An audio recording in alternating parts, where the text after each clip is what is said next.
I know I'm the last speaker of this session and I'm standing between you and afternoon tea, so I need to use all the strategies that good teachers use to keep you awake. So I've given you a handout, and as it's coming around you'll see that it's a handout with a difference. I'll talk a bit more about that in a moment. So I'm going to talk about a topic that's very near and dear to me. This is a talk I've given close to 150 times for different audiences, and I try and adapt it every time I go. So today's talk actually had a wonderful introduction given by yesterday's speaker, Justice Michael Kirby, who really framed up that a lot of the action in this conference rotates around the legislative tussle between two great principles, and he talked about the principle of due process and strict control over the development of public power to take control of the person, property and decisions of an individual said to be suffering incompetence or a disability. That's one of the great powers, and the other is a more benign medical and social security or protective model. I think that frames what we're talking about, and you'll see that this presentation really is about how to operationalise the first of those principles. So I have two aims in the 20 minutes that I have to talk with you. The first is to describe the concept of decision-making capacity, and I think I'm very fortunate coming at the end of this group of speakers, because Tasha has already mentioned some of the things I want to talk about, and indeed others have already mentioned it at previous sessions. And then I want to introduce to you the 6-step capacity assessment process. So, section 1, describing the concept of decision-making capacity. Now, before I go into that, you've got this handout. It's a do-it-yourself handout, and this is designed to be folded in half like this. So you've got your own little booklet, and what I've done is you'll see that this is a handout with a difference. Rather than giving you my entire PowerPoint presentation, I've given you something where all the important information is missing. So you're going to have to write it in for yourself. Now, fortunately, the key concepts that you need to fill in occur in they will occur in my presentation in the order in which you need to put them here. And just in case you're away gathering wool and not paying 100% attention, whenever you see a little red asterisk, that identifies a key term that's supposed to be used to fill in this this form. So at the beginning, I've got the concepts. Then in the middle, I have the 6-step capacity assessment process in a pictorial form, and then on the back page I have a short summary of each of the 6 steps. So that's how your do-it-yourself handout starts. So that starts now. So Tasha and others have already mentioned the concept that capacity is a legal construct. I don't really need to labour that point to this audience, but I do need to mention it, because every so often legal practitioners will get muddled up and think that it's actually a healthcare construct. It's not. And healthcare practitioners will not realise that it's not a healthcare construct, it's actually a legal construct. If you realise that, if you have that clarity of thinking, then you'll stay out of trouble. But often doctors and other healthcare practitioners, but particularly doctors, will think that they know when indeed they don't know, and they get into troubles. So this legal construct is defined in the negative. It's defined in the same way that the concept of innocence is defined, which of course in our system is defined as being the state of absence of guilt. So we define what things you can't do, so things that would constitute guilt. We don't have an exhaustive list of all of the ways that you can possibly be innocent. And that same is true regarding the concept of capacity and incapacity. We don't need to define capacity, we need to define what incapacity is. And in our legal system, this is presumed to be present. It's a starting point. It's a fundamental legal principle that all people are presumed to be capable. And I see that that's echoed in the Yokohama Declaration and elsewhere that's been mentioned just recently. But this is a disprovable proposition, or it's a rebuttable presumption. The other thing that's important is to recognise that capacity is specific. It's not global. So the Victorian legislation and lots of other bits of legislation that I've seen, and indeed common law, addresses capacity as a specific notion, and it is often talked about as being domain specific. So, for example, you may have the domains of financial domains and healthcare domains, or you might have a lifestyle decisions domain.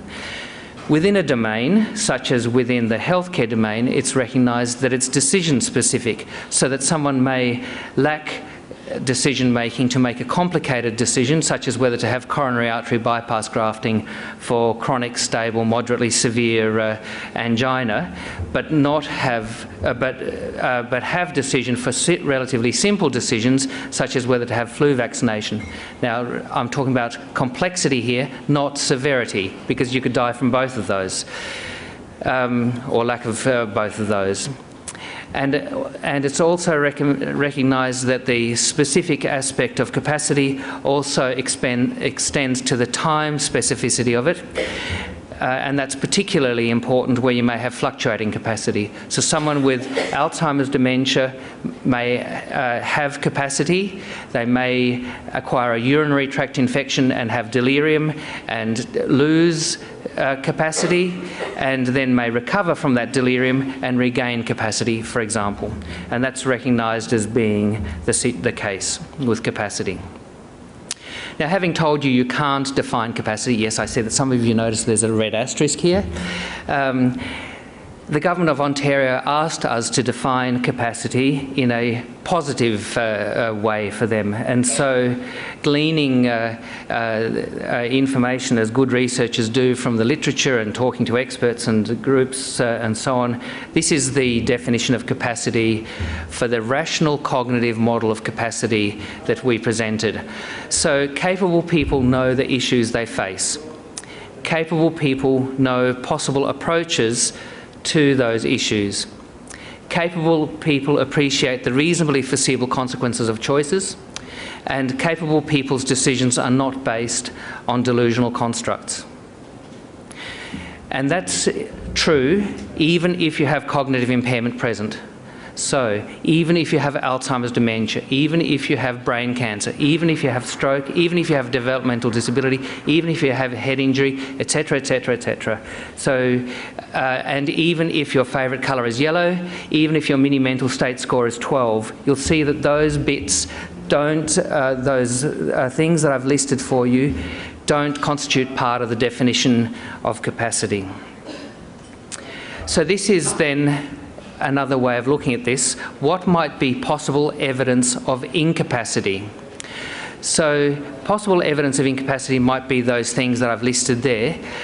It is very important to have cognitive impairment, so something wrong with your brain, before legal bodies will find that there may be incapacity present. So this is where a diagnosis is important. So a diagnosis is a necessary but not sufficient precondition to lack of capacity. So if someone doesn't know the issues they face, that could be evidence of lack of capacity. Or if someone doesn't know possible approaches for dealing with the issues they face, that could be evidence of possible lack of capacity. Or if they don't appreciate reasonably foreseeable consequences for dealing with their issues, that could be possible evidence of incapacity. And similarly, if their decisions are based on delusional constructs, that could be evidence of lack of capacity. So when assessing capacity, the job of the assessor is to look for evidence of incapacity. That is, any of those previously mentioned aspects in the presence of cognitive impairment.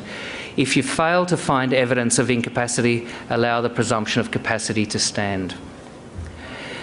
And here I'll just remind you, I'm just framing this up in a very narrow way. So we're just talking about the rational cognitive model of capacity that Justice Michael Kirby talked about, that this is operationalising this issue of due process.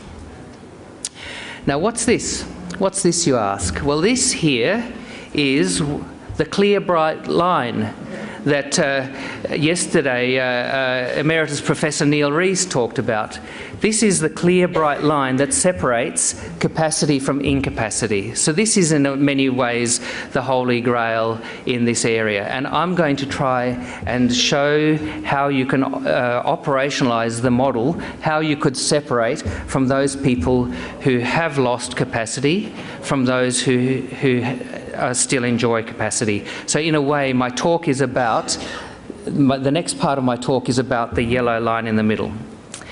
So now I go on to section 2, to assess capacity and how you go about doing that. And you need tools, and I'm going to introduce to you the 6-step capacity assessment, which is a bit like this, but actually we've gone and packaged it up neatly. So what I've got here for you is a pictorial process which many people have described, but they haven't packaged it up as neatly as my colleagues and I have done. So a lot of the field operates at this level, and what I think we've done is that through the 6-step capacity assessment, we haven't devised any new technology. We've just gone and packaged tools in a convenient way. So I'm now going to talk with you about this 6-step capacity assessment process. The first step is to make sure that you've got a valid trigger present to start this process. That events that put either the individuals being assessed or others at risk are present, and also on the face of it call the person's capacity into question. Now, remember, there is a presumption of capacity. You should have to cross a high threshold before you go and assault that presumption of capacity. In the same way as the police needs to satisfy a high standard before they can come and search your home or search your car, for example. And bad decisions alone are not sufficient justification for assessment of decision-making capacity. And here again, quoting from what Michael Kirby said yesterday, many societies have exhibited hostile attitudes towards disability, dementia, sexuality, and any unorthodoxy. They may also be hostile towards unpopular conduct and opinions. This has sometimes resulted in the grave misuse of the law. So this is what he's talking about, how we have to have proper process before we could start to question someone's capacity and potentially take away their rights. And he gave examples of terrible regimes where bad things had happened because people opposed the regime. So ultimately, if your decision to assess someone's capacity is dependent upon the decisions they make, ultimately it pits the state against the individual. The second step is to engage those being assessed in the capacity assessment process. You tell them about the capacity assessment process, you try and get their involvement in the process, but you can't ask for their informed consent to the assessment of capacity, because then you'd have to assess their capacity to give you informed consent to their assessment of capacity. And indeed, this is what happened in Ontario, and it has neutered the Substitute Decisions Act there. The third step is to gather information, and this is basically gathering information from the person who's making the allegation, because ultimately this can be seen as being an adversarial situation where someone is alleging lack of capacity and there is someone who has to defend it or is potentially being attacked. So the person who's making the allegation has to be able to say there's a trigger, and has to be able to provide information about the relevant choices, what the reasonably foreseeable consequences of choices, or that there are delusions present that relate to the trigger. So that's the information gathering step.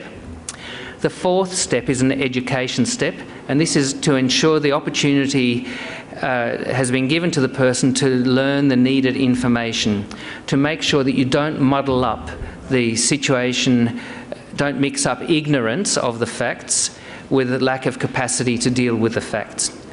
And in hospital situations in particular, there's often huge time pressure, and no one may have bothered to provide information to the person in a way that he or she can use the information. There may be a lot of barriers to communication. There may be gender barriers, there may be age barriers, there may be power barriers, there may be cultural barriers, and the person may be sick. So this is a very important step. So this is the fourth step out of the 6-step capacity assessment.